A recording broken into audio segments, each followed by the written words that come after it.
اللہ اللہ اللہ اللہ اللہ اللہ اللہ اللہ الحمد للہ رب العالمین والصلاة والسلام علی حبیبہ محمد وآلہ وصحبہ اجمعین۔ اعوذ باللہ من الشیطان الرجیم، بسم اللہ الرحمن الرحیم۔ اگلا باب ہے ذکر الہی۔ ذکر مطلق جو ہے وہ منصوص ہے، یعنی مطلق ذکر کا جو حکم ہے وہ اللہ کی قرآن کی آیات میں موجود ہے۔ منصوص کہتے ہیں جس پر قرآن کی آیت میں حکم موجود ہو اسے کہتے ہیں اس پہ نص قرآنی ہے، اور جو حکم قرآن کی آیت سے ثابت ہو اسے منصوص کہتے ہیں۔ یعنی مطلقاً ذکر، اس کا کوئی طریقہ کوئی سلیقہ وہ الگ بات ہے، جو ذکر ہے صرف ذکر کرنا وہ اللہ کے کتاب میں آیات میں اس کا حکم موجود ہے۔ نصوص قرآنی سے ذکر الہی کا معمور بھی ہونا ثابت ہے، یعنی اس کا حکم دیا گیا ہے ذکر کرو۔ 20 آیات موجود ہیں جن میں اللہ تعالیٰ کا ذکر کرنے کا حکم پایا جاتا ہے۔ یہ حکم کثرت کی قید سے ثابت ہے، اور قرآن میں یہ بھی ثابت ہے کہ ذکر کثرت سے کیا جائے، البتہ کمیت اور کیفیت کے اعتبار سے مطلق ہے۔ یعنی کمیت اور کیفیت کس طریقے سے کیا جائے، کتنی دیر کیا جائے، کیسے کیا جائے۔ جیسے نماز کے سلیقے مقرر ہیں، نبی کریم صلی اللہ علیہ وسلم نے معین فرما دیا کہ قیام ہے، رکوع ہے، سجود ہے۔ روزے کا جو ہے حدود خود قرآن میں مقرر ہیں کہ طلوع فجر سے لے کر غروب آفتاب تک روزہ رکھو۔ اس طرح ذکر کی حدود و قیود، کمیت اور کیفیت مقرر نہیں، بلکہ کثرت سے ذکر کرنے کا حکم ہے۔ کمیت کے اعتبار سے مطلق ہونے سے مراد یہ ہے کہ ذکر کی کوئی مقدار یا حد مقرر نہیں کہ اتنی مقدار میں ذکر کیا جائے یا اتنا وقت ذکر کیا جائے۔ اور کیفیت کے اعتبار سے مطلق ہونے سے مراد یہ ہے کہ کسی خاص حالت کی قید نہیں، جیسے صلاۃ کے لیے وضو کی قید ہے یا اس طرح قبلہ رو ہونے کی، اس طرح کی کوئی شرائط اس کے ساتھ نہیں۔ انفرادی ہو یا اجتماعی، بندہ اکیلا ذکر کر رہا ہے یا کچھ لوگ مل کر ذکر کر رہے ہیں، قیام ہو یا قعود یا اضطجاع، کھڑے ہو کر یا بیٹھ کر یا لیٹ کر، جس نوعیت کا ہو، جس کیفیت سے ہو، سب عموم نص میں داخل ہے۔ جو آیت کا حکم ہے اس میں سارے داخل ہیں، کوئی لیٹ کے کرتا ہے، بیٹھ کے کرتا ہے، کھڑا ہو کے کرتا ہے۔ لہذا کسی خاص حالت یا نوعیت پر اصرار کرنا یا اعتراض کرنا کہ یہ طریقہ بدعت ہے، بے جا ہے۔ نہ تو کو کسی خاص حالت پہ بندہ زور دے سکتا ہے کہ جی ضرور اسی طرح کرو، اگر اس طرح نہیں کرو گے تو ذکر صحیح نہیں ہے، اور نہ کوئی اس پہ اعتراض کر سکتا ہے، چونکہ اللہ کی طرف سے معین کوئی حد، کوئی طریقہ نہیں ہے۔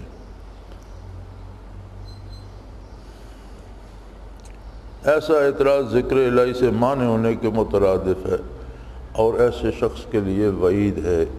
یعنی اس طرح کے اعتراض کرنے کا حاصل تو یہ ہے کہ بندوں کو اللہ کی یاد سے محروم کر دے، اور ذکر سے روکنے والوں کے لیے عذاب کا وعدہ کیا گیا۔ وعید کہتے ہیں جس میں سزا کا وعدہ کیا گیا ہو۔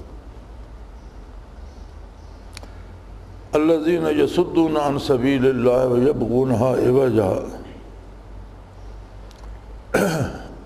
اے الذین یصدون السالکین عن سبیل اللہ الطریق الموصلۃ الیہ تعالی سبحانہ یبغونہا عوجا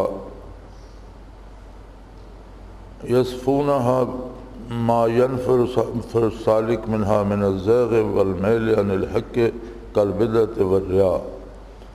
قرآن کی آیت ہے الذین یصدون عن سبیل اللہ ویبغونها عوجا، کہ جو لوگ اللہ کے راہ سے روکتے ہیں اور غلط راستے پہ چلاتے ہیں، تو روح المعانی میں اس کی تشریح دی گئی ہے کہ وہ لوگ جو سالکین کو اللہ کی راہ سے روکتے ہیں اور ان طریقوں سے روکتے ہیں جو اللہ تک پہنچانے والے ہیں، اللہ کی رضا تک پہنچانے والے ہیں، اور یبغونہا عوجا سے مراد روح المعانی میں یہ ہے کہ ایسے ہیلے تراشتے ہیں کہ سالک بھٹک جاتا ہے گمراہی میں اور وصول حق سے معروم ہو جاتا ہے، جیسے بدعات وغیرہ میں مبتلا ہو جاتا ہے۔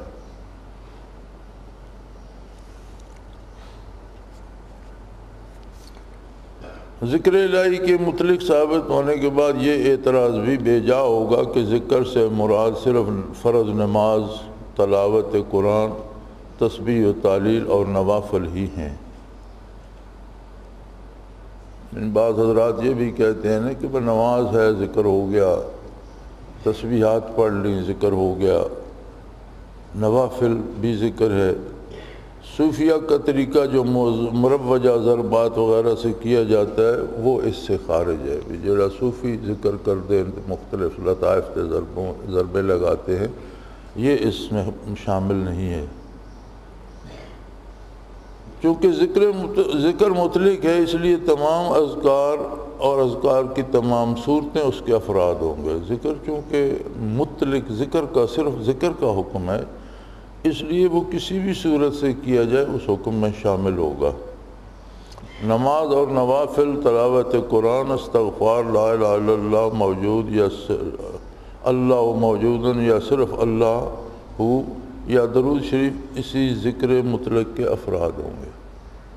یعنی کوئی صلاۃ ادا کرتا ہے، نوافل پڑھتا ہے یا تلاوت کرتا ہے یا استغفار پڑھتا ہے یا لا الہ الا اللہ کا وظیفہ کرتا ہے یا اللہ موجود یا صرف اللہ کا وظیفہ کرتا ہے یا درود شریف پڑھتا ہے، تو یہ سارے اسی ذکر مطلق میں شامل ہوں گے، سب ذکر کے افراد ہوں گے۔ نماز کے علاوہ بھی ذکر کی کوئی صورت ہے؟ قرآن کریم کی آیات اور نصوص سے یہ ثابت ہے بڑی وضاحت کے ساتھ کہ فرائض اور نوافل کے علاوہ بھی ذکر کی کوئی صورت ہے، جیسے اللہ تعالیٰ نے فرمایا اذا قضیت الصلاۃ فانتشروا فی الارض وابتغوا من فضل اللہ واذکروا اللہ کثیرا۔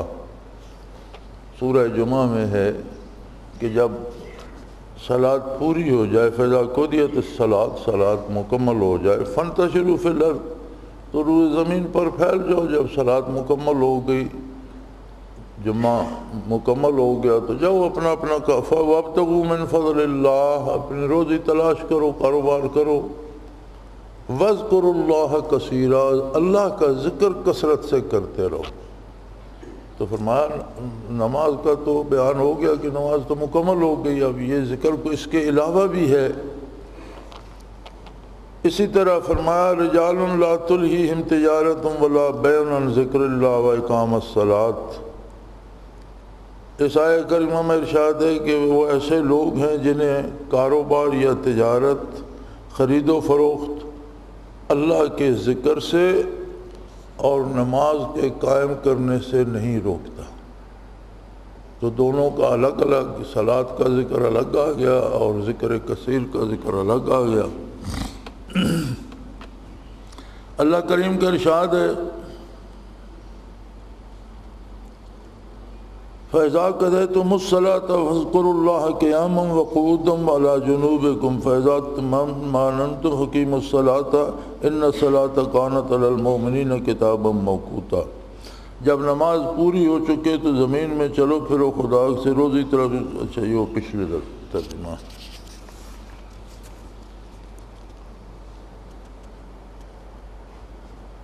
اس کا ترجمہ یہ ہے کہ پھر جب تم نماز ادا کر چکو تو اللہ کی یاد میں لگ جاؤ، کھڑے بھی، بیٹھے بھی، لیٹے بھی، اور جب مطمئن ہو جاؤ تو نماز قاعدے کے مطابق پڑھنے لگو۔ یعنی یقیناً نماز مسلمانوں پر فرض ہے، وقت کے ساتھ محدود ہے، یعنی ہر نماز اپنے وقت پر فرض ہے۔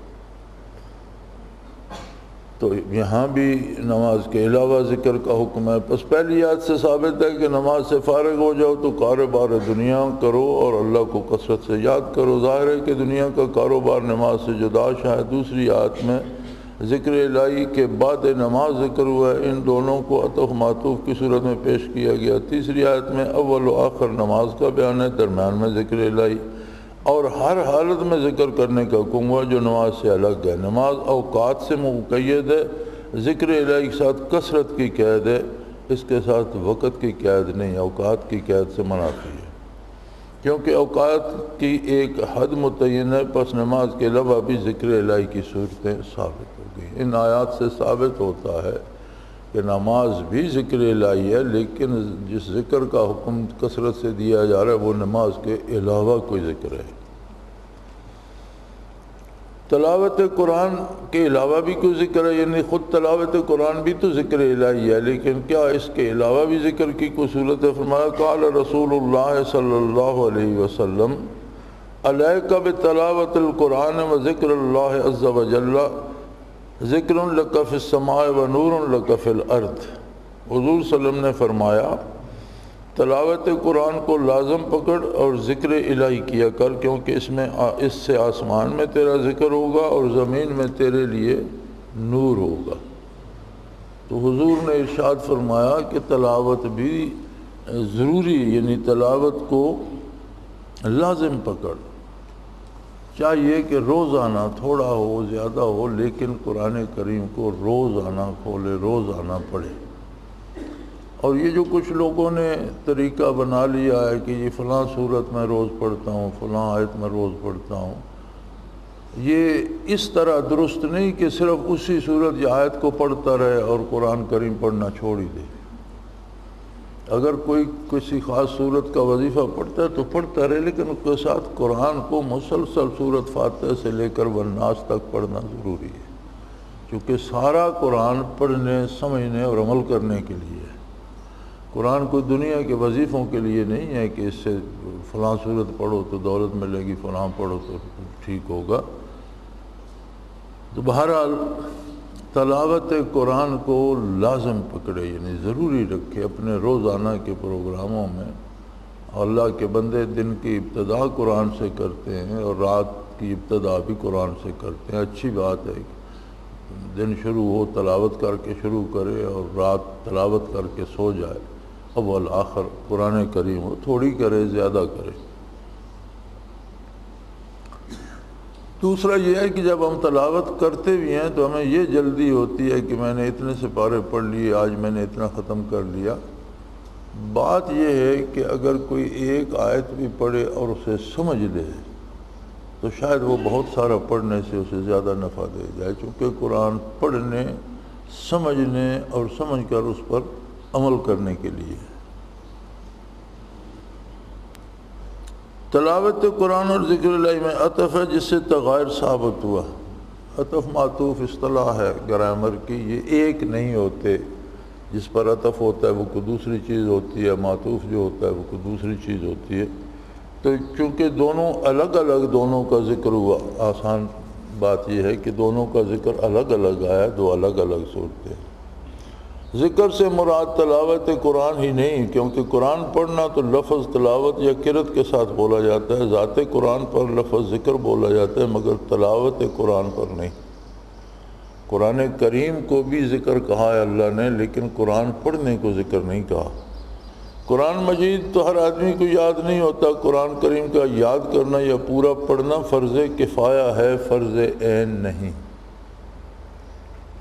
قرآن کریم کو پورا پڑھنا یا حفظ کرنا فرض کفایہ ضرور ہے، یعنی بستی میں، آبادی میں ایک بندہ بھی کر لے، دو کر لیں، چار کر لیں تو سب کی طرف سے حق ادا ہو گیا، لیکن فرض عین نہیں ہے کہ ہر بندہ قرآن حفظ کرے۔ اور ذکر سب مسلمانوں پر فرض ہے کیونکہ مامور وہی ہے، اور ذکر جو ہے یہ فرض عین ہے تمام مسلمان مرد عورتوں پر، کیونکہ قرآن کی آیات میں اس کا حکم دیا گیا ہے۔ اس کا کوئی خاص طریقہ، اس کا کوئی خاص اوقات، اس کی کوئی خاص مقدار معین نہیں، لیکن مطلقاً ذکر الہی کا حکم جو ہے وہ قرآن میں موجود ہے، لہذا ہر مسلمان مرد اور عورت پر فرض عین ہے، کیونکہ قرآن کی آیت سے جو حکم ثابت ہوتا ہے وہ فرض عین ہوتا ہے۔ ذکر مقید ہے کثرت سے، جسے قرآن مجید نے تمام حالات میں لازمی قرار دیا ہے۔ ذکر کے ساتھ دو قاعدے ہیں قرآن میں، ایک تو یہ ہے کہ ذکر کثرت سے کرے، فاذکروا اللہ ذکرا کثیرا، اور دوسرا یہ ہے کہ ہر حالت میں کرے، قیاما وقعودا علی جنوبکم، کھڑا ہے، بیٹھا ہے، لیٹا ہے، یہ دو قاعدے ذکر کے ساتھ ہیں کہ ہر حال میں ذکر کرے اور کثرت سے ذکر کرے۔ اور تلاوت قرآن تو ہر حالت میں ممکن نہیں، جیسے نیند، کاروبار، جنب، بول و براز، یعنی انسان کی کتنی حالتیں ہیں، کبھی کاروبار میں ہوتا ہے، کبھی باتھ روم گیا ہے، کبھی نہا رہا ہے، کبھی کسی سو گیا، غافل ہو گیا، تو تلاوت تو ممکن نہیں ہر حال میں کرے، لیکن ذکر ہر حال میں کثرت سے کرنا ضروری ہے۔ اور ذکر کی غرض و غایت وصال مسمى ہے، یعنی ذکر کا جو حاصل ہے، نتیجہ ہے، جس کے لیے ذکر کیا جاتا ہے وہ یہ ہے کہ جس کا ذکر کیا جاتا ہے اس کا وصال نصیب ہو، یعنی اسم ذات کا ذکر کرتے کرتے اسم ذات سے اٹھ جائے اور مسمى دل میں رہ جائے۔ ذکر کا حاصل یہ ہے کہ ساری عمر ذکر کرتا رہے، تو حاصل صرف ذکر نہیں، حاصل یہ ہے کہ جس کے نام کا ذکر ہے، اللہ کے نام کا ذکر کرتا ہے، تجلیات باری دل میں جاگزیں ہو جائیں۔ مگر قرآن میں قصص، امثال، احکام، عبادات، معاملات کا ذکر ہے۔ قرآن میں صرف اللہ کی عظمت کا ذکر تو نہیں، قرآن کریم تو کتاب ہدایت ہے، گزشتہ امتوں کے قصے بیان کیے گئے ہیں، مثالیں دی گئی ہیں، احکام، اوامر و نواہی ہیں، یہ کرنا ہے، یہ نہیں کرنا، عبادات اور فرائض کے احکام موجود ہیں، معاملات کا ذکر ہے، لین دین، صلح جنگ، خاندانی معاملات، نکاح، طلاق، تمام معاملات کا ذکر ہے۔ اور قرآن کریم کی تلاوت سے مقصد یہ ہوتا ہے کہ احکام سمجھے جائیں، یہ نہیں کہ مسمى دل میں رہ جائے۔ تلاوت قرآن کا مقصد یہ ہوتا ہے کہ ارشادات باری کو سمجھا جائے تاکہ ان پر عمل کیا جا سکے، اور ذکر کا مقصد ہوتا ہے کہ ذکر درمیان سے اٹھ جائے اور مذکور دل میں رہ جائے۔ مذکورہ بالا آیت کے سلسلے میں یہ آیت قابل غور ہے، اذکر ربک فی نفسک، اے فی قلبک روح المعانی۔ ایک آیت کریمہ میں اذکر ربک فی نفسک تضرعا وخفیۃ ودون الجہر، اس آیت میں فرماتے ہیں جہاں اذکر ربک فی نفسک ہے، صاحب روح المعانی نے اس کی تفسیر میں لکھا ہے اے فی قلبک، یعنی فی نفسک کا مراد یہ ہے کہ قلب میں ذکر کرو۔ پس جب ذکر سے مراد ذکر قلبی روحی لیا گیا تو اس سے مراد قرآن نہیں، کیونکہ قرآنی احکام کی تلاوت کا تعلق زبان سے قرأت کرنے سے ہے، خواہ نماز میں کی جائے یا نماز سے خارج، صرف قلب سے قرآن کی تلاوت کرنے سے نماز ادا نہ ہوگی۔ جب ذکر کو قلب کے ساتھ روحی طور پر کر دیا گیا منسلک، تو اس سے صرف قرآن مراد نہیں ہوگا، چونکہ قرآن کی تلاوت جب تک زبان سے الفاظ ادا نہ ہوں تب تک نہیں ہوتی۔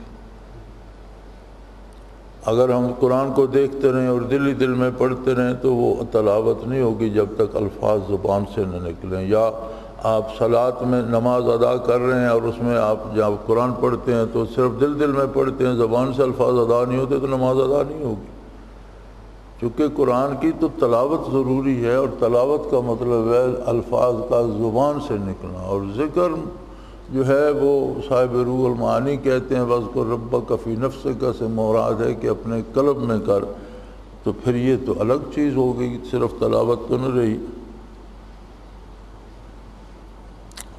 سوال یہ پیدا ہوتا ہے کہ جب آپ ذکر کو مطلق پر معمول کرتے ہیں، یعنی مطلق ذکر فرض ہے، تو پھر یہاں ذکر قلبی سے مقید کیوں کیا جاتا ہے؟ پھر یہ کیوں کہا جاتا ہے کہ اس سے مراد ذکر قلبی ہے؟ مطلق ذکر ہے، کوئی بھی ذکر ہو۔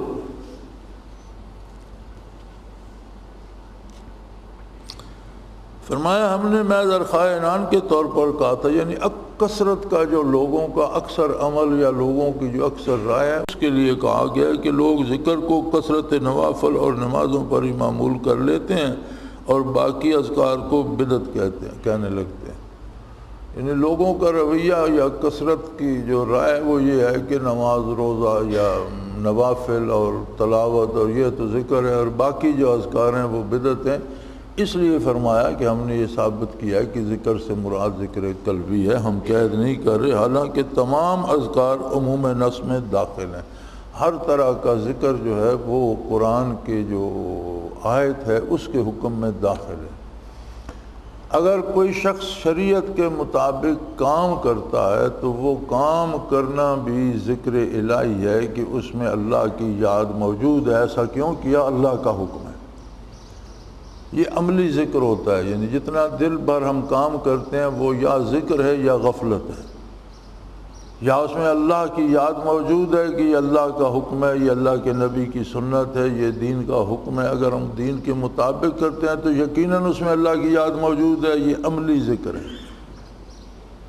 اور دین کے خلاف کرتے ہیں تو وہ غفلت ہے۔ عبادات میں فرض ہوں یا نوافل ہوں تو وہ بجائے خود اللہ کا ذکر ہے، تلاوت ہے، تسبیحات ہیں، لیکن یہ سارا ذکر لسانی ہے، زبان سے جو ذکر کیا جاتا ہے۔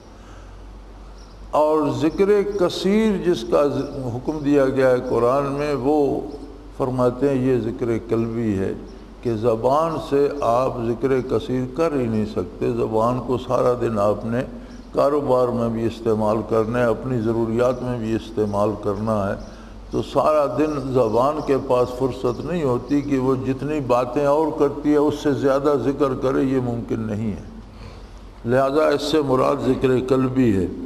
حالانکہ سارے ذکر عموم نص میں داخل ہیں، پھر بھی ہم نے تخصیص بھی قرآن سے بتا دی کہ اس سے مراد صرف نماز نہیں، گو نماز افضل اور اعلیٰ ذکر ہے۔ پھر بھی ذکر قلبی قرآن کی نص سے ثابت کیا کہ یہ ہر حال میں صرف ذکر قلبی ممکن ہے، تلاوت اور قرآن نماز سے ممکن ہے۔ اس حکم کی تعمیل نماز سے اس لیے ممکن نہیں کہ نمازیں ایک حد تک آپ پڑھیں گے، کثرت تو نہیں کر سکتے اس میں۔ اسی طرح کاروبار یا عملی ذکر جو ہے اس کی بھی حدود ہیں، زبانی ذکر کی بھی حدود ہیں۔ قلب ذاکر ہو جائے تو یہ ذکر کثیر کا حق ادا کرتا ہے کہ اس کے لیے نہ کوئی وقت ہے نہ کوئی حد ہے۔ آدمی بے ہوش ہو جائے قلب چل رہا ہے، آدمی سو جائے قلب چل رہا ہے، کسی حالت میں بھی بندہ ہو قلب رکتا نہیں۔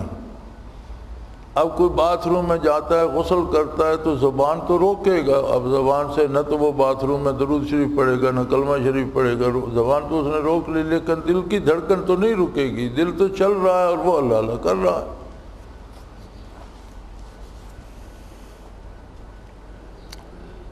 ذکر کثیر معمور بھی ہے، اور جو اللہ کا حکم ہے جس کا قرآن کی آیت میں حکم دیا گیا اس سے مراد ذکر کثیر ہے۔ جہاں قرآن مجید میں ذکر الہی کا حکم دیا گیا اکثر مقامات پر اس کے ساتھ کثیر کی صفت موجود ہے۔ جہاں جہاں ذکر کا حکم ہے ان میں سے اکثر مقامات، بہت سارے جو مقامات ہیں ان میں کثیر کی قید موجود ہے۔ مثلا یا ایھا الذین آمنوا اذکروا اللہ ذکرا کثیرا، سورہ احزاب کہ اے ایمان والو اللہ کا ذکر کثرت سے کرو۔ دوسری جگہ سورہ احزاب میں ہی ہے وَالذَّاكِرِينَ اللَّهَ كَثِيرًا، وہ لوگ جو اللہ کا ذکر کثرت سے کرتے ہیں۔ سورہ انفال میں لِمَنْ كَانَ يَرْجُو اللَّهَ وَالْيَوْمَ الْآخِرَ وَذَكَرَ اللَّهَ كَثِيرًا، الاحزاب میں ہے یہ بھی کہ جو اللہ سے ملنے کی اور یوم آخرت کی امید رکھتا ہے اور اللہ کا ذکر کثرت سے کرتا ہے۔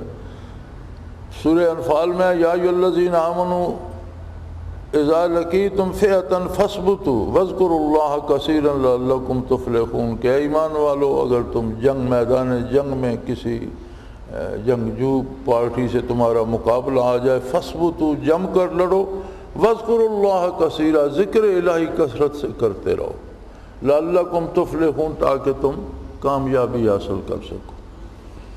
تو یہ ذکر کثیر کا حکم ہر حال میں موجود ہے۔ اے اہل ایمان تم اللہ کو کثرت سے یاد کیا کرو، دوسری آیت کا تم اللہ کو کثرت سے یاد کرنے والے، اور تیسری میں حضور صلی اللہ علیہ وسلم کا عمدہ نمونہ اس شخص کے لیے جو آخرت سے ڈرتا اور کثرت سے ذکر الہی کرتا ہو۔ اے اہل ایمان جب تو کسی جماعت کا مقابلہ کا اتفاق ہو تو ثابت قدم رہو اور اللہ کا ذکر اور کثرت سے ذکر کرو، امید ہے تم کامیاب ہو۔ ابن کثیر نے اذکر اللہ ذکراً کثیرہ کی تفسیر کرتے ہوئے لکھا ہے، عن ابن عباس فی قولہ تعالی اذکر اللہ ذکراً کثیرہ ان اللہ تعالی لم یفرض علی عبادی فریضۃ الا جعل لها حدا معلوما ثم وعذر لها فی حال العفو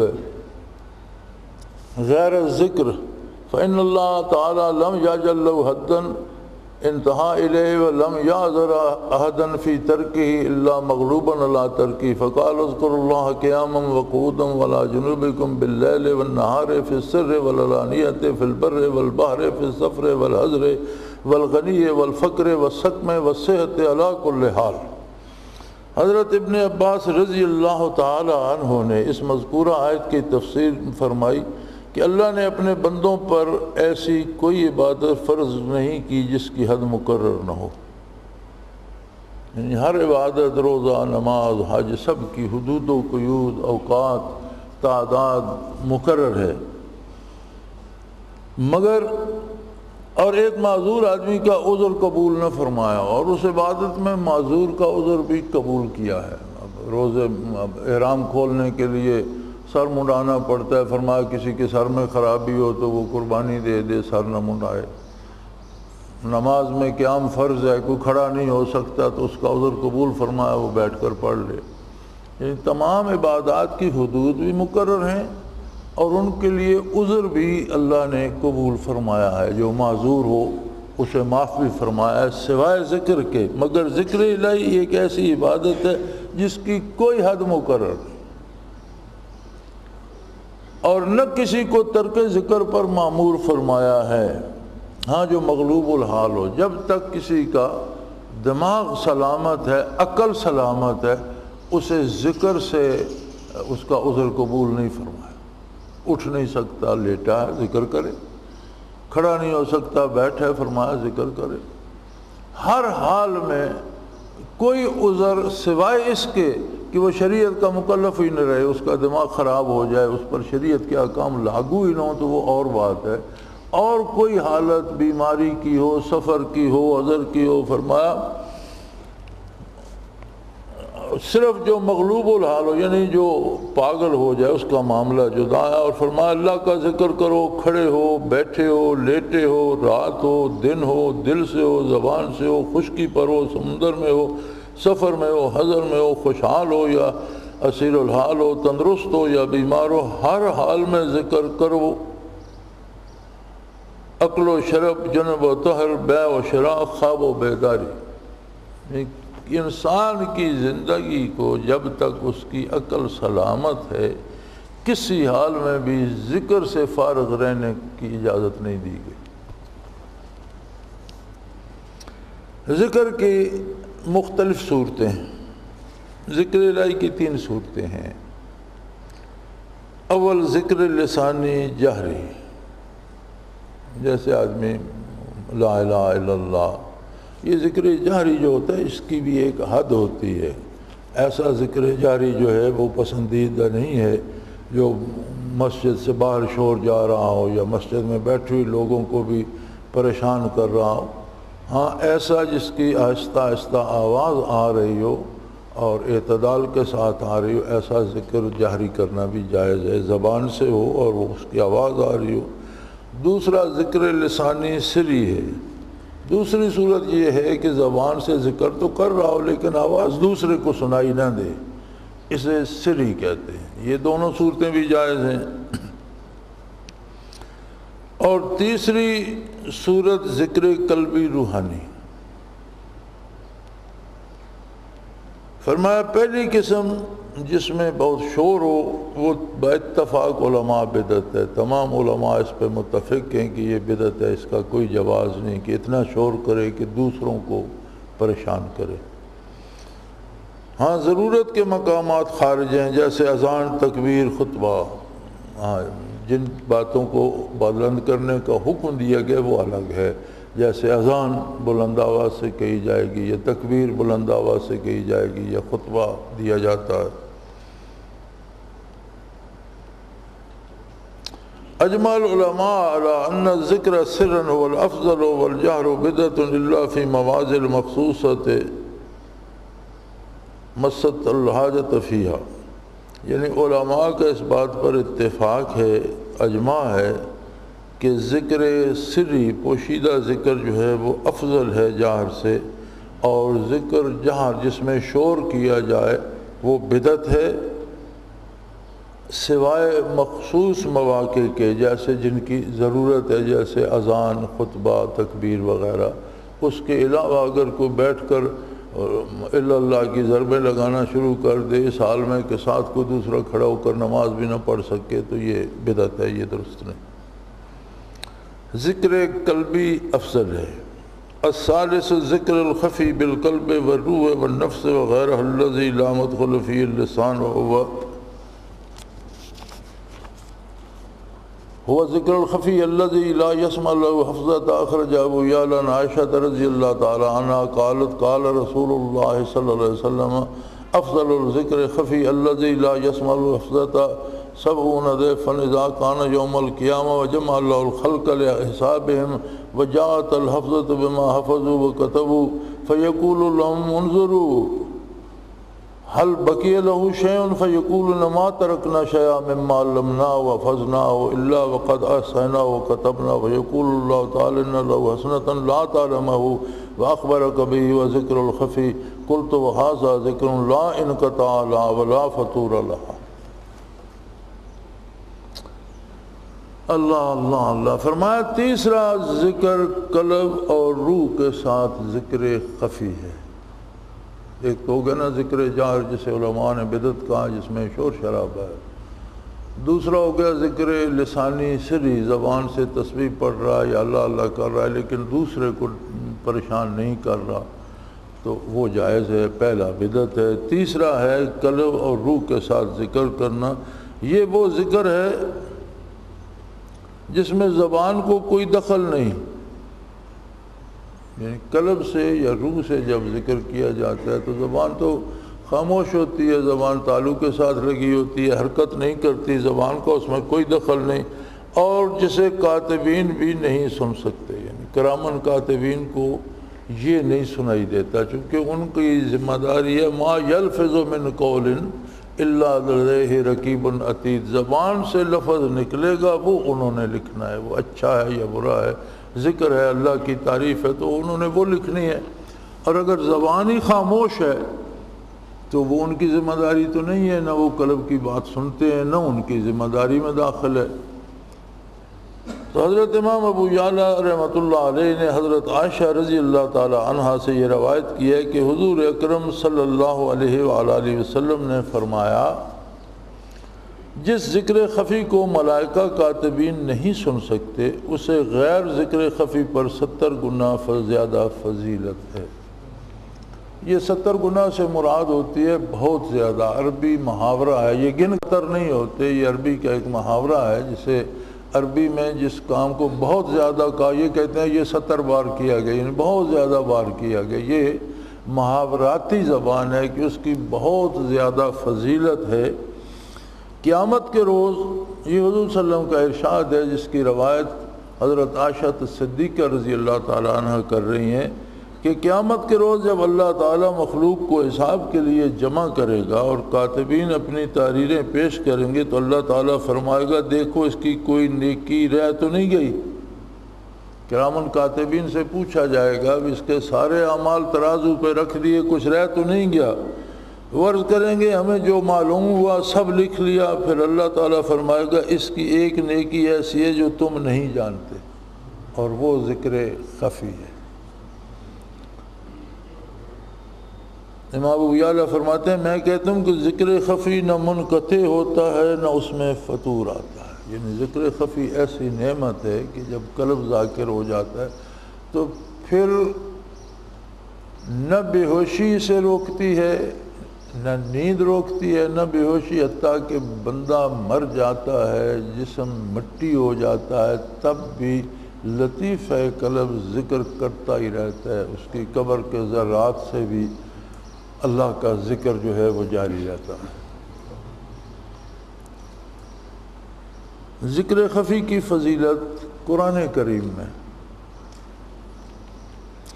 قال تعالی اذ نادى ربه نداء خفیا،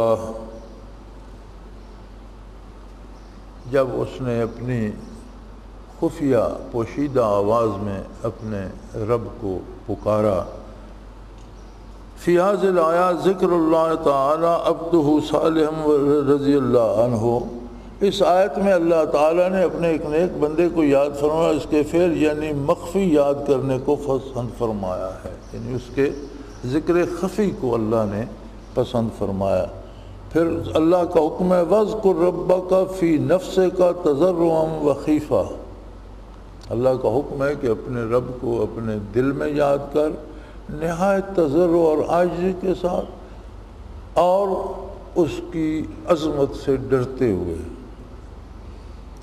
امام راضی فرماتے ہیں اللہ تعالیٰ نے نبی کریم صلی اللہ علیہ وسلم کو تبلیغ وحی کا حکم دینے کے بعد متصل آیت میں یہ حکم دیا، اب جتنا قرآن جتنا احکام الہی ان کی تو تبلیغ ضروری ہے، دوسروں کو بتانا ضروری ہے، اور ذکر کا فرمایا کہ یہ ذکر خفی ہو، میرے اور بندے کے درمیان ہو، اور میری عظمت کے احساس کے ساتھ ہو۔ تو فرمایا، امام راضی فرماتے ہیں کہ اللہ تعالیٰ نے نبی کریم صلی اللہ علیہ وسلم کو تبلیغ وحی کا حکم دینے کے بعد ساتھ ہی اگلی آیت میں حکم دیا میں یذکر ربہ فی نفسی والفائدۃ فی ان انقطاع الانسان بذکر انما یکمل اذا وقع ذکر بہذہ صفت لانہ بہذہ شرط اقرب الی الاخلاص والتضرع، کہ آپ اپنے پروردگار کو دل میں یاد کریں، یعنی وحی کی تبلیغ کا حکم دیا، قرآن کی تبلیغ کا حکم دیا، دین کو عام کرنے کا حکم دیا، اور اگلی آیت میں ذکر خفی کا حکم دیا گیا رسول اللہ صلی اللہ علیہ وسلم کو، اس لیے کہ آپ اپنے پروردگار کو دل میں یاد کریں۔ اس کا فائدہ یہ ہے کہ آدمی ذکر سے مکمل طور پر مستفید اس صورت میں ہو سکتا ہے جب ذکر میں یہ صفت پیدا ہو جائے، کیونکہ شرط سے ذکر کرنا اخلاص اور تضرع کے زیادہ قریب ہے، یعنی ذکر قلبی جو ہے جس میں صرف اللہ کو پتہ ہے کہ بندہ میرا ذکر کر رہا ہے اور بندے کو پتہ ہے کہ میں اللہ کو یاد کر رہا ہوں، یہ اخلاص اور تضرع و عظمت الہی کے احساس کے زیادہ قریب ہے۔ ذکر خفی مبتدی کو، یعنی ابتدا کرنے والے کو، سیکھنے والے کو سمع اور ریا اور سمع سے محفوظ رکھتا ہے، اور منتہی کے لیے ما سوی اللہ کی محبت سے انقطاع کلی اور فنا فی المذکور کا فائدہ دیتا ہے۔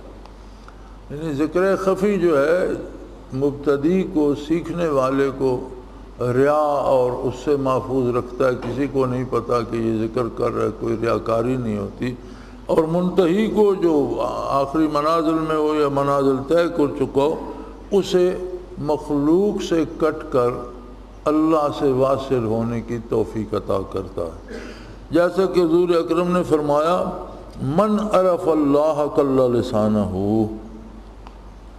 جسے اللہ کی معرفت نصیب ہو گئی اس کی زبان گنگ ہو گئی۔ جسے معرفت الہی نصیب ہو جاتی ہے پھر اس سے ادھر ادھر کے افسانے نہیں کہے جاتے۔ وَهُوَ عَامٌ فِي الْأَذْكَارِ كَافَةً فَإِنَّ الْأَخْفَاءَ دَخَلَ فِي الْإِخْلَاصِ وَأَقْرَبُ مِنَ الْإِجَابَةِ، اخفاء تمام اذکار کے لیے عام ہے کیونکہ اخفاء اور ذکر خفی میں اخلاص کا عنصر زیادہ ہے اور قبولیت کے اعتبار سے اقرب ہے۔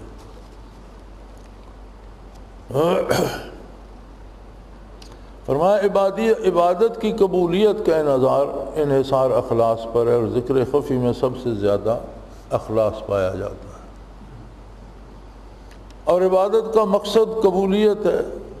عبادت کی اس لیے جاتی ہے کہ اللہ قبول فرمائے، اور اخفا اقرب الی المقصود ہے، اور ذکر خفی یا خفی چیز جو ہے وہ اپنے مقصد کے حصول کے زیادہ قریب ہے۔ یہی وجہ ہے کہ صوفی کرام کی اکثریت نے ذکر خفی پر مواظبت کیا، یعنی ساری عمر ذکر خفی کیا۔ جن سلسلوں میں سالک کی تربیت کے لیے ذکر جاہر لسانی کرایا جاتا ہے وہ صرف مبتدی کے لیے، منتہی کے لیے ان کے ہاں بھی ذکر خفی پر ہی زور دیا جاتا ہے۔ بعض سلاسل میں ذکر لسانی زبانی ذکر بھی کرایا جاتا ہے۔ اکثر سلاسل میں اس طرح ہے کہ آنے والے کو پہلے ذکر کرایا جاتا ہے آرام آرام سے، لا الہ الا اللہ، لا الہ الا اللہ، پھر کچھ دیر بعد صرف الا اللہ، پھر کچھ دیر بعد صرف اللہ اللہ، پھر کچھ دیر بعد کہتے ہیں اب دل پہ خیال کرو، دل اللہ اللہ کہے۔ تو جن سلسلوں میں ذکر لسانی ہے بھی، وہ بھی نئے آنے والے کو سکھانے کے لیے یا متوجہ کرنے کے لیے بالآخر وہ بھی ذکر خفی پر ہی لے آتے ہیں۔ یہ تربیت کا ایک طریقہ ہے۔ عن ابی سعید الخدری قال سمعت رسول اللہ صلی اللہ علیہ وسلم یقول خیر الذکر الخفی۔ حضرت ابو سعید خدری رضی اللہ تعالیٰ عنہ فرماتے ہیں میں نے حضور اکرم صلی اللہ علیہ وسلم کو یہ فرماتے سنا کہ بہترین ذکر ذکر خفی ہے۔ تربیت کرنے میں شیخ کے پاس دو طریقے ہوتے ہیں۔ ایک طریقہ جو عام ہے، اکثر ہے، وہ یہ ہوتا ہے کہ طالب کو ذکر کی صورت پہ لگایا، اسے کہا پڑھو لا الہ الا اللہ، لا الہ، اور اس طرف متوجہ رہو، آرام سے پڑھتا رہا، کچھ تھوڑی سی اس کی توجہ بن گئی، پھر کہا اب صرف الا اللہ پڑھا کرو۔ جب اس میں مزید تھوڑی سی توجہ بن گئی تو کہا اب صرف اللہ اللہ اللہ اللہ کیا کرو۔ جب اس میں کچھ توجہ بن گئی تو پھر کہا اب قلب پہ خیال کر کے زبان بند کر لو اور دیکھو دل سے اللہ اللہ نکلے۔ تو اس طرح رفتہ رفتہ کچھ توجہ طالب کی بنتی ہے، کچھ توجہ شیخ دیتا ہے تو اس کا قلب ذاکر ہو جاتا ہے، پھر اسے وہ ذکر خفی پہ لگا دیتا ہے۔ نقشبندیہ اویسیہ میں اور نسبت اویسیہ میں یہ چیز نہیں ہے۔ نسبت اویسیہ میں اللہ نے شیخ کو اتنی قوت دی ہوتی ہے کہ وہ ان ہیلوں حوالوں کی ضرورت نہیں سمجھتا، ہر آنے والے کو کہتا ہے بیٹھو قلب پہ خیال کرو، اور شیخ کی توجہ اس کے قلب کو ذاکر کر دے۔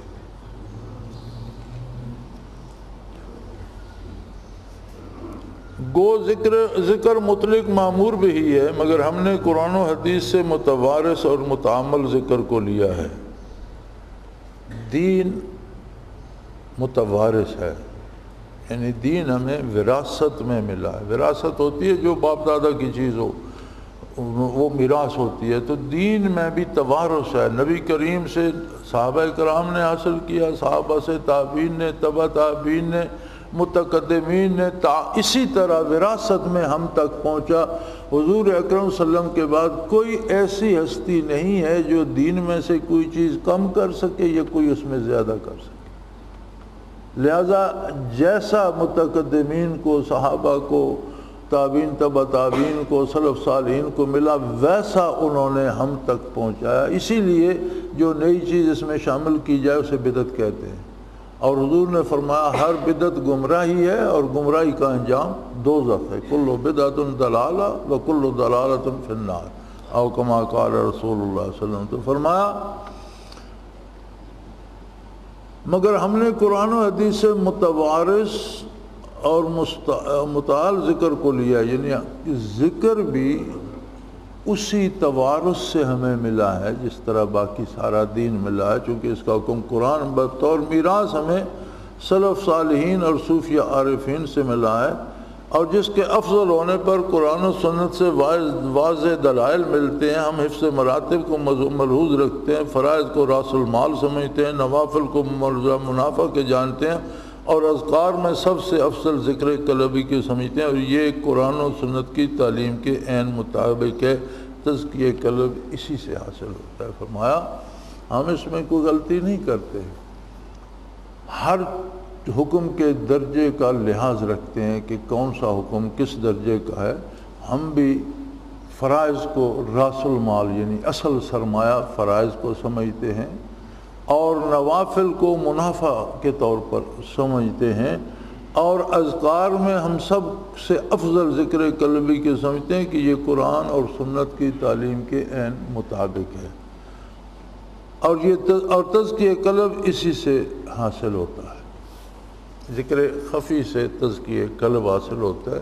اور جو لوگ ذکر لسانی یا جاری کراتے ہیں بالآخر وہ بھی بندے کو ذکر خفی اور قلبی پہ لے آتے ہیں۔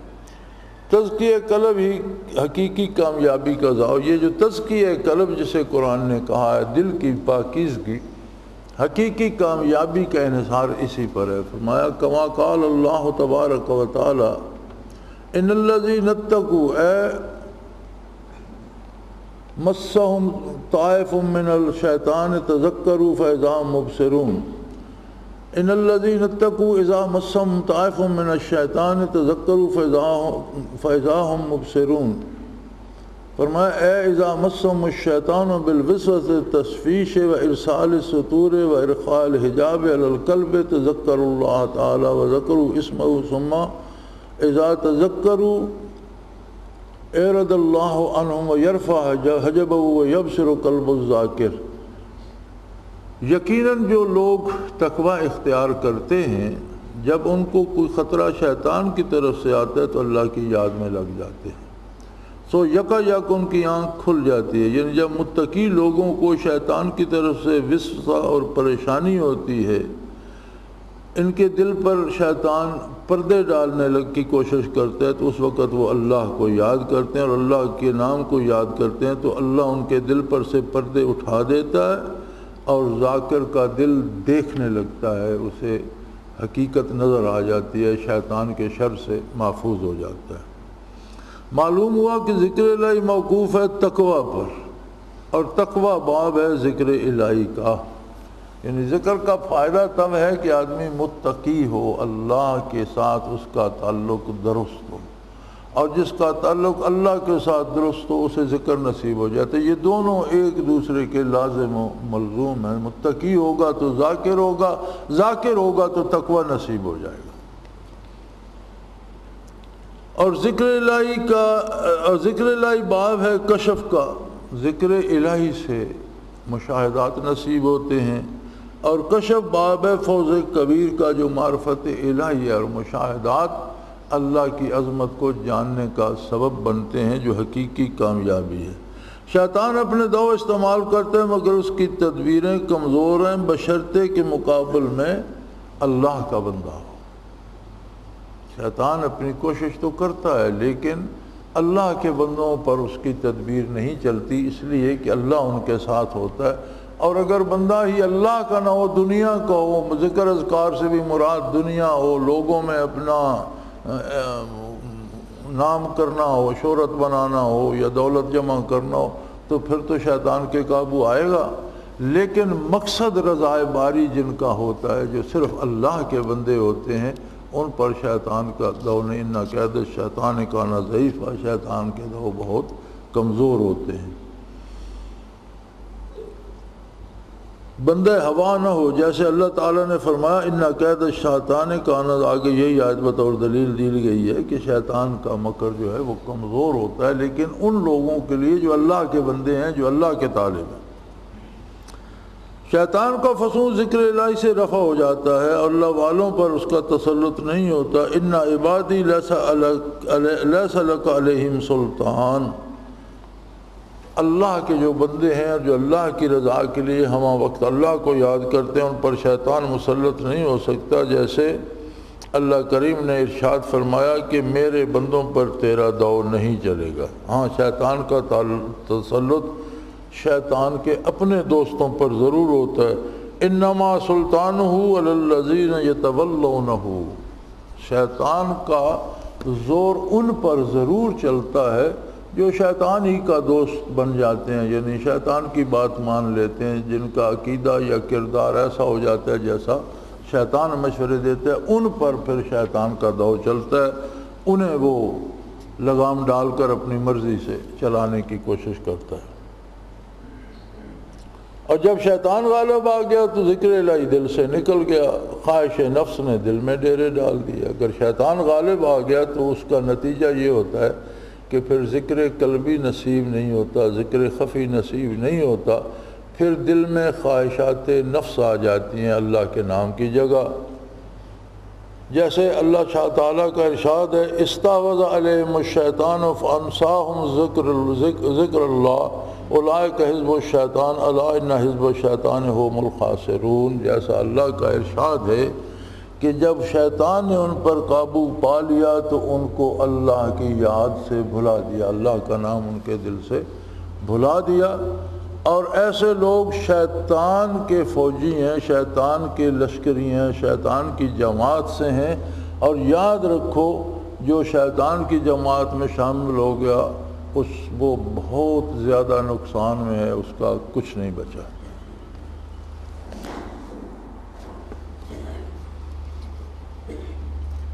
اب اس کے بعد ذکر ہے ہلکا ہے ذکر کا کہ کیا، اس پہ بھی بڑا اعتراض کیا جاتا ہے، جی چلو ذکر کا حکم تو ہے لیکن یہ سب لوگوں کو اکٹھا کر لینا اور اکٹھا بٹھا کر ایک طریقے سے ذکر کرانا، تو یہ ہلکا ذکر جو ہے یہ بدعت ہے۔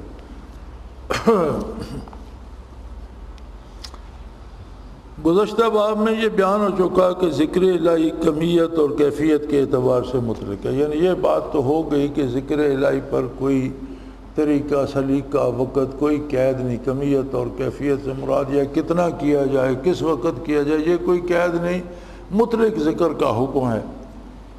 اس اصول کے پیش نظر صوفیہ کرام نے ضرورت، مناسبت، موزونیت، افادیت کے اعتبار سے جو صورت بہتر سمجھی اس سے اختیار کر لیا۔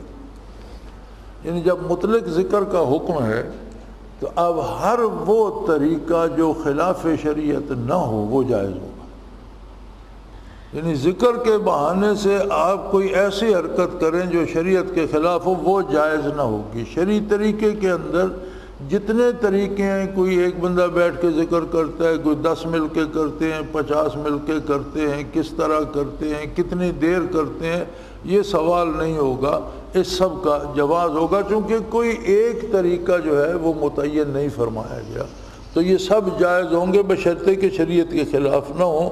لہذا صوفیہ نے ضرورت، مناسبت اور موزونیت اور فائدے کے اعتبار سے جو صورت بہتر سمجھی اختیار کی۔ اس میں جو صورت سے زیادہ فائدہ ہوتا ہے، جو زیادہ موزوں ہے، وہ صورت صوفیہ نے اختیار کی۔ کہیں اجتماعی ذکر اختیار کیا، مگر بعض نادان لوگ اجتماعی ذکر اور ہلکے ذکر کو بدعت کہہ دیتے ہیں، حالانکہ مذکورۃ صدر اصول کی بنا پر سے بدعت کہنا صرف غلطی نہیں بلکہ خود ایک بدعت ہے۔ تو بعض نادان لوگ ہلکا ذکر پر یا اجتماعی ذکر پر فتویٰ دے دیتے ہیں، یہ بدعت ہے۔ حضرت فرماتے ہیں یہ صرف ان کا بدعت کہنا غلطی نہیں بلکہ اسے بدعت کہنا خود بدعت ہے، وہ خود بدعت کے مرتکب ہو رہے ہیں، اس لیے کہ اجتماعی ذکر کا ثبوت موجود ہے۔ قال اللہ تعالی قرآن میں وَاصْبِرْ نَفْسَكَ مَعَ الَّذِينَ يَدْعُونَ رَبَّهُمْ بِالْغَدَاةِ وَالْعَشِيِّ يُرِيدُونَ وَجْهَهُ۔ نبی کریم صلی اللہ علیہ وسلم کو حکم دیا جا رہا ہے قرآن حکیم میں، آپ اپنے آپ کو ان لوگوں کے ساتھ مقید رکھا کیجئے جو صبح و شام اپنے رب کی عبادت میں اس کی رضا جوئی کے لیے کرتے ہیں۔ الذین سے اجتماعی ذکر اور ہلکے ذکر کا ثبوت ملتا ہے۔ یدعون ربهم بالغداۃ والعشی، صبح و شام اللہ کو پکارتے ہیں مل کر۔ یہاں جمع کا صیغہ استعمال ہوا ہے کہ بہت سے لوگ جو ذکر کرتے ہیں اللہ کا صبح شام رات دن ہر وقت، آپ کو حکم دیا گیا کہ آپ صلی اللہ علیہ وسلم بھی ان لوگوں کے ساتھ رہا کیجیے۔ اور اس کی تفسیر میں ملتا ہے کہ حضور نبی کریم جب یہ آئے مبارک نازل ہوئی اور حجر مبارک سے باہر تشریف لائے تو 2 طرح کے لوگ مسجد نبوی میں اس وقت حاضر تھے۔ ایک صحابہ کرام کا گروہ بیٹھا کچھ احکام اور مسائل اور قرآن و سنت پر آپس میں گفتگو کر رہا تھا، سمجھا رہے تھے۔ دوسری طرف کچھ لوگ بیٹھے تھے جنہوں نے ہلکا ذکر بنایا ہوا تھا اور اللہ کا ذکر کر رہے تھے۔ تو رسول اللہ نے فرمایا کہ اللہ کا شکر ہے، مجھے جن لوگوں کے ساتھ رہنے کا حکم دیا گیا وہ لوگ بھی مجھے اللہ نے مہیا کر دیے اور آپ ذکر کرنے والوں کے ساتھ جلوہ افروز ہو گئے۔ تو اس کے اس حصہ سے معلّہ زینہ سے اجتماعی ذکر ثابت ہوا اور حلقہ ذکر کا ثبوت ہے۔ حضور اکرم صلی اللہ علیہ وسلم کو بھی ان کی معیت کا حکم ملا، اس سے اجتماعی ذکر کی فضیلت ظاہر ہو گئی کہ جب نبی کریم صلی اللہ علیہ وسلم کو حکم دیا گیا کہ جو بہت سے لوگ مل کر میرا ذکر کر رہے ہیں آپ ان میں جب جلوہ افروز ہوں تو اس سے اس کی فضیلت ثابت ہوگی۔ اور حدیث سے اس کی تائید ہے، عن ابی ہریرہ رضی اللہ تعالیٰ عنہ قال قال رسول اللہ صلی اللہ علیہ وسلم ان اللہ ملائکۃ یطوفون فی الطریق یلتمسون اہل الذکر فاذا وجدوا قوما یذکرون اللہ تنادوا ہلموا الی حاجتکم۔ اللہ تعالیٰ کے کچھ فرشتے ہیں جو پھرتے رہتے ہیں زمین میں اور تلاش کرتے ہیں ایسے لوگوں کو جو ذکر کر رہے ہوں۔ فیضا وجدو، جب کہیں ذکر ہو رہا ہوتا ہے پا لیتے ہیں۔ اذا وجدو قومن یذکرون اللہ، جب لوگوں کو ذکر کرتے ہوئے پاتے ہیں، تو یہ بھی اجتماعی ذکر ہے کہ کسی بہت سے لوگوں کو پاتے ہیں وہ بیٹھے اللہ کا ذکر کر رہے ہیں، تو تنادو، تو آواز دیتے ہیں ہلمو، باقی جو ان کے دوست فرشتے دنیا میں پھرے انہیں آواز دیتے ہیں کہ یہاں آ جاؤ الی حاجتکم، یہاں آ جاؤ، تمہاری ضرورت جسے تم تلاش کر رہے ہو یہاں کچھ لوگ بیٹھے ہیں جو ذکر کر رہے ہیں۔ فَيَحْتُوفَهُمْ بِأَجْنِحَتِهِمْ إِلَى السَّمَاءِ الدُّنْيَا، پھر وہ فرشتے جمع ہوتے جاتے ہیں اور اپنے پروں سے ان کو گھیرتے جاتے ہیں حتیٰ کہ جو پیچھے آتے ہیں وہ اوپر ہوتے جاتے ہیں حتیٰ کہ آسمان دنیا تک پہنچ جاتے ہیں۔ اعلان قال فیقول اللہ تعالی اشہدکم انی غفرت لہم، درمیان میں لمبی سی حدیث چھوڑ کر آگے شروع کرما، حتیٰ کہ جب وہ بارگاہ الہی میں جاتے ہیں اللہ کریم ان سے پوچھتے ہیں تو حکم دیتے ہیں کہ تم گواہ رہو انی قد غفرت لہم، گواہ رہو میں نے ان سب لوگوں کو بخش دیا جو مجھے یاد کر رہے تھے میرا ذکر کر رہے تھے۔ قال فیقول ملک من الملائکہ، ان میں سے ایک فرشتہ عرض کرتا ہے فیہم فلان لیس منہم انما جاء لحاجتہ، ایک فرشتہ ان میں سے عرض کرتا ہے کہ یا اللہ ان لوگوں میں جو فلاں نام کا شخص بیٹھا تھا وہ ذکر کے لیے نہیں آیا، وہ تو اپنے کسی کام کے لیے آیا، جس سے کام تھا وہ ذکر میں مصروف تھا، وہ بھی بیٹھ گیا کہ یہ فارغ ہو تو میں اس سے بات کروں۔ تو آپ کا ارشاد ہے کہ سب کو بخش، سب میں تو وہ بھی شامل ہے، تو ارشاد ہوتا ہے ہم جلساء لا یشقی جلیسہم، اللہ فرماتا ہے یہ ایسے لوگ ہیں، ایسی مجلس ہے کہ جن کے ساتھ بیٹھنے والا بدبخت نہیں رہتا، بیٹھا تو ان کے ساتھ ہے میں نے اسے بھی بخش دیا۔ یہی ترجمہ اس کا دیا گیا کہ حضور اکرم نے فرمایا ملائکہ اہل ذکر کو تلاش کرتے پھرتے ہیں، جہاں کہیں انہیں ذاکرین کی کوئی جماعت مل جاتی ہے اپنے ساتھیوں کو بلاتے ہیں کہ یہ ہے وہ چیز جس کی تمہیں تلاش ہے، چنانچہ وہ ملائکہ ذاکرین کو آسمان دنیا تک اپنے پروں سے ڈھانپ لیتے ہیں، یہاں تک فرمایا کہ اللہ تعالیٰ فرماتا ہے میں تم کو گواہ بناتا ہوں میں نے ان لوگوں کو بخش دیا۔ پھر ان میں سے ایک فرشتہ کہتے ہیں فلاں آدمی تو اہل ذکر نہیں، وہ تو اپنے کام کے لیے آیا تھا۔ اللہ تعالیٰ فرماتا ہے یہ ایسی مجلس ہے جس میں بیٹھنے والا بدبخت نہیں رہتا۔ اس روایت سے ثابت ہوا کہ مجالس ذکر کرنا ایسا معمود عمل ہے کہ ملائکہ مجالس ذکر کی تلاش میں پھرتے ہیں، کیونکہ ملائکہ اور ذاکرین میں مناسبت ہے جیسے پہلے ذکر ہو چکا۔ فرمایا یہ اتنا اچھا عمل ہے کہ اللہ نے ایسے فرشتے بنا دیے ہیں جو حلقہ ذکر کو تلاش کرتے رہتے ہیں، جہاں انہیں ذاکرین ملتے ہیں وہاں وہ بھی شامل ہوتے ہیں، پھر ان کی اطلاع بارگاہ الوہیت میں جا کر عرض کرتے ہیں۔ دوسرا ذکر الہی ایسی بات ہے جس پر مغفرت کا اعلان کیا، کسی اور عبادت پر نہیں۔ یعنی کمال یہ ہے کہ حلقہ ذکر میں کوئی ویسے بھی شامل ہو گیا تو اللہ نے اس کی بخشش کا بھی اعلان کر دیا۔ باقی کسی عبادت پر یہ اعلان نہیں ملتا کہ روزہ داروں میں کوئی جا کے بیٹھا تو بخشا گیا، یا نمازیوں کے ساتھ بیٹھا تو بخشا گیا، یا حاجیوں کے ساتھ بیٹھا تو یہ کوئی اعلان نہیں ملتا، وہ سب کو بخش دے، وہ قادر ہے۔ لیکن یہ حلقہ ذکر ہے جس کے ساتھ ویسے کام سے گیا اور وہاں بیٹھنا پڑا تو اسے بھی اس کا بھی اعلان کر دیا کہ میں نے اسے بخش دیا۔ اور اس سے وسیلہ صلح اور صحبت مشائخ کا معمود ہونا ثابت ہوا کہ ذاکرین کی جماعت میں شمولیت سے بدکار بھی نجات حاصل کر لیتا ہے، تو اس سے اہل اللہ کا وسیلہ نجات ہونا ثابت ہوا۔ ہمارے ہاں وسیلے پہ بڑی بحث ہوتی ہے، اس لیے کہ ہم وسیلے کو بھی کھینچ کھانچ کر دنیا ہی میں لے آتے ہیں۔ ہم سمجھتے ہیں کہ وسیلے سے اولاد ملتی ہے اور روزی ملتی ہے اور نوکری، یہ ساری چیزیں اللہ کی طرف سے طے شدہ ہیں، ہر ایک کو مل رہی ہیں۔ جو خود اللہ کو نہیں مانتے انہیں ہر چیز وہ دے رہا ہے، تو پھر دوسرے کسی کو وسیلے کی کیا ضرورت ہے؟ وسیلے سے مراد ہوتی ہے کہ اس کے توفیل اللہ کی رضا حاصل۔ قرآن کریم میں بھی جہاں وسیلہ اختیار کرنے کا حکم دیا گیا وہ رضا باری حاصل کرنے کے لیے، اور فرمایا اس حدیث سے یہ ثابت ہو گیا کہ نیک لوگوں یا مشائخ کی صحبت بھی وسیلے وصول حق بن جاتی ہے، سبب بن جاتی ہے اللہ تک پہنچنے کا، اور نجات کا سبب بن جاتی ہے، اور بدکار بھی نجات حاصل کر لیتا ہے۔ اور نجات، زندہ بندے کو نجات مل گئی یا اس کا ذکر قبول ہو گیا تو اسے کیسے پتہ چلے گا؟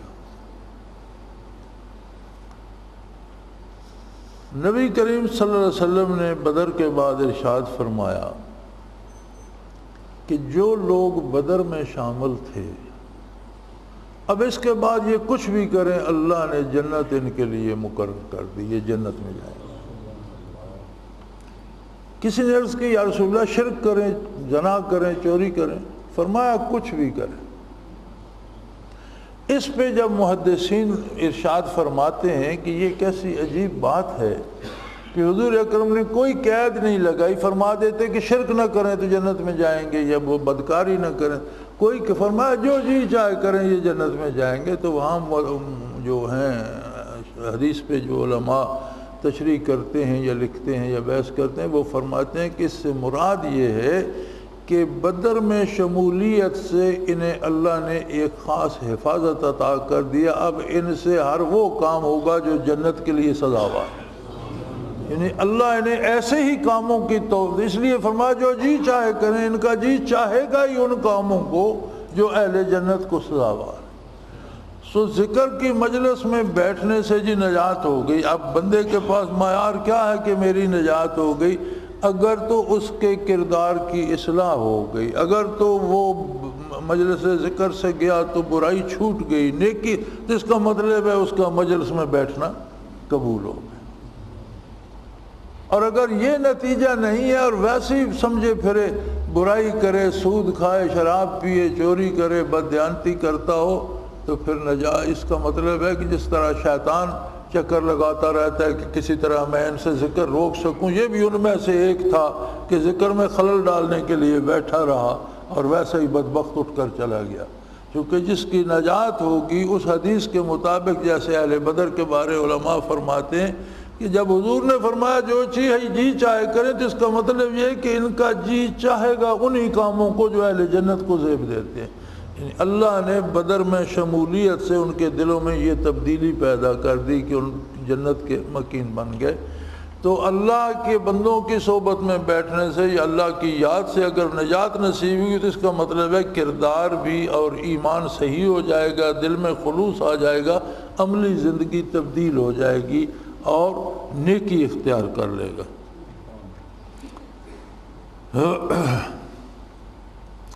مجالس ذکر قائم کرنے کا حکم، پہلے تو یہ تھا کہ مجلس ذکر کے جواز کی دلائل دیے گئے کہ حلقہ ذکر بنانا، اکٹھے بیٹھ کر ذکر کرنا یہ جائز ہے۔ اب اگلی سرخی یہ ہے کہ یہ تو حکم ہے شریعت میں کہ ذکر کی مجلسیں قائم کی جائیں۔ عن ابی رزین انہ قال له رسول اللہ صلی اللہ علیہ وسلم لا ادلک علی ملاک هذا الامر الذي نصیب فی خیر الدنیا والآخرہ۔ فرماتے ہیں رسول کریم صلی اللہ علیہ وسلم نے مجھے فرمایا کہ میں تجھے ایسی بات نہ بتاؤں جس سے دنیا اور آخرت دونوں جہانوں کی بھلائی وابستہ ہے؟ یا رسول اللہ فرمائیے۔ فرمایا علیک بمجالس اہل ذکر، فرمایا اہل ذکر کی مجالس میں بیٹھا کرو، اس سے دونوں جہانوں کی بھلائی ملتی ہے، دنیا بھی سنورتی ہے، آخرت بھی سنورتی ہے۔ مجالس ذکر کی تلاش اور ان میں شامل ہونا موقت بالتاکید ہے، یعنی نبی کریم صلی اللہ علیہ وسلم نے اس کی تاکید فرمائی ہے کہ ذکر کی مجالس میں شامل ہوا کرو کہ اس سے دونوں جہانوں کی بھلائی ملتی ہے۔ نمبر 2، مجالس ذکر دین و دنیا کی کامیابی کا ذریعہ ہے۔ نمبر 3، ذکر الہی سے رحمت الہی کا نزول اور اطمینان قلبی حاصل ہوتا ہے۔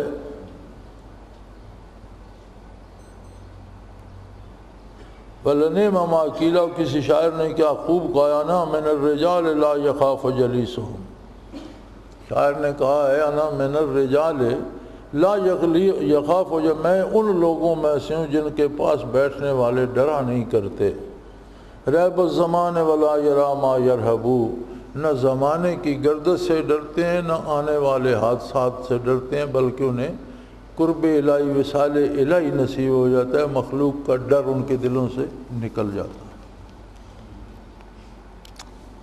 صوفیہ کا معمول قرآن و سنت پر مبنی ہے۔ فرمایا اوراد الصوفیۃ التی یقرؤونہا بعد الصلاۃ علی حسب عاداتہم فی سلوکہم لہا اصل اصیل فقد روی البہکی، یہ صوفی جو وظیفے یا اوراد یا طریقے ذکر کرتے ہیں ان کی سب کی اصل شریعت میں موجود ہے، یعنی صوفیوں کا جو طریقہ ہے یہ قرآن و سنت پر مبنی ہے، کسی کا خود سے گھڑا ہوا نہیں ہے۔ فرماتے ہیں بہکی نے یہ روایت کیا ہے عن انس رضی اللہ تعالی عنہ عن النبی صلی اللہ علیہ وسلم قال لأنی اذکر اللہ قوما بعد صلاة الفجر الى طلوع الشمس احب الی من الدنیا وما فیها ولا فی ذکر اللہ تعالی بعد صلاة العصر الى ان تغیب الشمس احب الی من الدنیا وما فیها، کہ حضور صلی اللہ علیہ وسلم نے فرمایا کہ میں ان ذکر کرنے والوں کے ساتھ بیٹھوں جو فجر کی نماز ادا کر کے ذکر کریں حتیٰ کہ سورج طلوع ہو جائے، یہ مجھے دنیا اور جو کچھ دنیا میں اس سب سے زیادہ محبوب ہے۔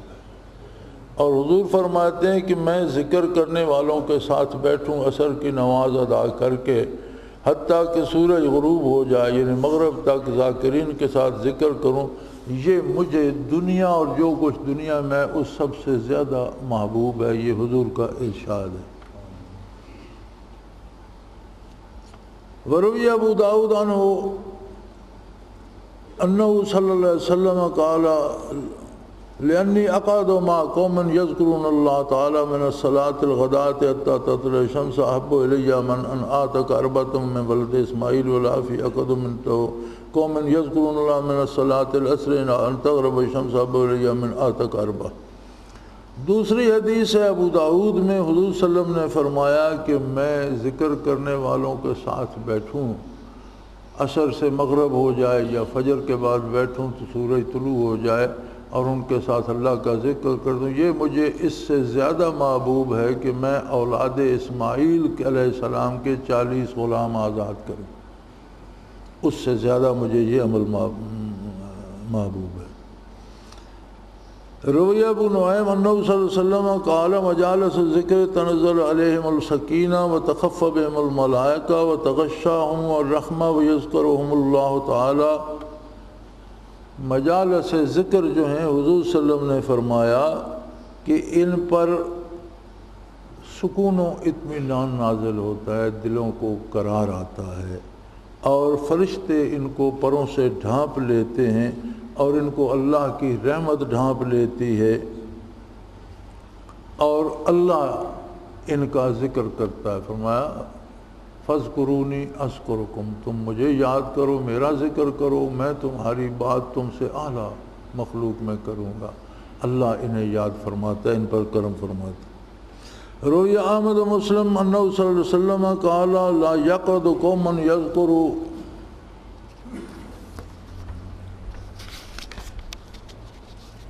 اللہ تعالی اللہ حفت بهم الملائکہ وغشیتهم الرحمہ وتنزلت علیہم السکینہ وذکرہم اللہ تعالی فی من عندہ، کہ احمد نے روایت کیا کہ جو لوگ اللہ کے ذکر کے لیے جمع ہوتے ہیں، مجلس ذکر قائم کرتے ہیں، فرشتے انہیں اپنے پروں سے ڈھانپ لیتے ہیں، اللہ کی رحمت ان پر چھا جاتی ہے اور ان پر سکینہ اطمینان قلب کا نزول ہوتا ہے، اور اللہ ان سے اعلیٰ مجلس میں ان کا ذکر کرتا ہے۔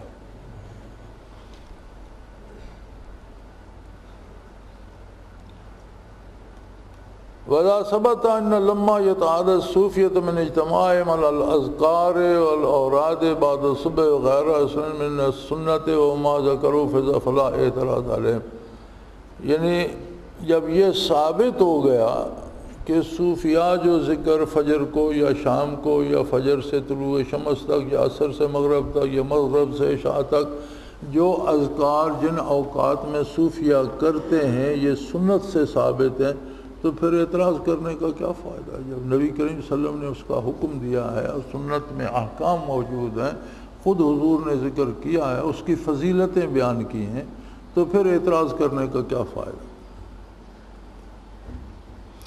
امام احمد اور مسلم رحمۃ اللہ علیہ نے بیان کیا کہ جب کچھ لوگ ذکر الہی کے بیٹھتے ہیں فوراً ہی ملائکہ انہیں اپنے پروں سے ڈھانپ لیتے ہیں، ان پر اللہ کی رحمت برستی ہے، نزول سکینہ ہوتا ہے، اور اللہ ان کا ذکر اپنے مقربین میں فرماتا ہے۔ اس باب کی ابتدا میں جو آیات ہم نے پیش کی تھی اس کی جامع مکمل تصویر فتاوی الحدیثیہ کی مذکورہ صدر عبارت سے ہوگی۔ حلقہ ذکر کی اصل قرآن و حدیث سے ثابت ہو گئی۔ آگے فارسی کا دو شعر لکھے ہیں: قاصر گر کند بر این طائفہ تانو قصور، حاشا للہ کے برارم بزباں این گلارا، یعنی معروم رہنے والا اگر اس جماعت پر تان کرتا ہے یا انہیں قصور ان کے ذمہ لگاتا ہے تو اللہ کی پناہ میں اس قسم کی بات زبان پر نہیں لا سکتا۔ ہمہ شعران جہاں بستہ ہی سلسلہ، کہ یہ ذکر اذکار اور سلاسل صوفیاء جو ہیں یہ ایسی زنجیریں ہیں کہ دنیا کے سارے شعر ان میں جکڑے ہوئے ہیں۔ رو باز ہیلہ چساں بے گسلت دی سلسلہ، تو لومڑی اپنے ہیلوں سے اس زنجیر کو کیسے پگھلا سکتی؟ یعنی عہد مبارک نبوی سے لے کر آج تک جتنے جلیل القدر اور نامور اور نیک پارساں اعلیٰ پائے کے عالم اعلیٰ پائے کے عامل لوگ گزرے ہیں، ہمہ شعر دنیا کے سارے شعر جو تھے امت کے وہ تو ان زنجیروں میں جکڑے ہوئے، سارے انہی سلاسل میں ہیں۔ تو اب لومڑی اپنے ہیلے کر کے اس زنجیر کو کیسے پگھلا سکتی؟ اللہ اللہ اللہ اللہ اللہ اللہ اللہ۔ حضرت امیر محمد اکرم آبان مد ذلہ العالی دارالعرفان منارہ ضلع چکوال میں سالہ سال سے قرآن و حدیث کے اوپر خطابات کر رہے ہیں اور سلسلہ نقشبندیہ اویسیہ کے مطابق لوگوں کو ذکر الہی کی تربیت دے رہے ہیں۔ وہ قرآن پاک کی تفسیر ترتیب وار بیان کر رہے ہیں۔ تفسیر قرآن کو وہ موجودہ ملکی اور بین الاقوامی حالات کے مطابق بیان کرتے ہیں۔ موٹر وے سے کلر کہار کے انٹرچینج سے نکلتے ہوئے کلر کہار کی جھیل سے ہوتے ہوئے میانی، بوچھال اور نور پور سے گزرتے ہوئے دارالعرفان منارہ پہنچ سکتے ہیں۔ حضرت امیر محمد اکرم آبان نے بچیوں اور بچوں کی دینی اور دنیاوی تعلیم کے لیے سقارہ اکیڈمی کے نام سے ایک درسگاہ بھی قائم کی ہے، جس کا افتتاح ملک پاکستان کے صدر جنرل محمد ضیاء الحق نے اپنے دست مبارک سے کیا تھا۔ وہ تمام احباب جو اسلام کی طلب رکھتے ہیں ان سے گزارش ہے کہ دارالعرفان منارہ ضلع چکوال میں امیر محمد اکرم آبان صاحب کے خطابات سے مستفید ہوں۔ وہ ہر جمعے کو نماز سے پہلے بیان فرماتے ہیں۔ ہر ماہ کی پہلی اتوار کو ماہانہ اجتماع ہوتا ہے جس میں آپ خصوصی خطاب فرماتے ہیں اور پاکستان کے چاروں صوبوں سے احباب اس اجتماع میں شرکت کرتے ہیں۔ اس کے علاوہ یہاں سال میں 2 مرکزی اجتماعات بھی ہوتے ہیں، ایک رمضان المبارک میں اعتکاف کا اجتماع اور دوسرا جولائی اور اگست میں 40 دن کا اجتماع ہوتا ہے جس میں روحانی تربیت کی جاتی ہے۔ اپنا خون سیماب دے کر اتنا ہم کر جائیں گے، نام آقا کا چمن میں پھر رقم کر جائیں گے۔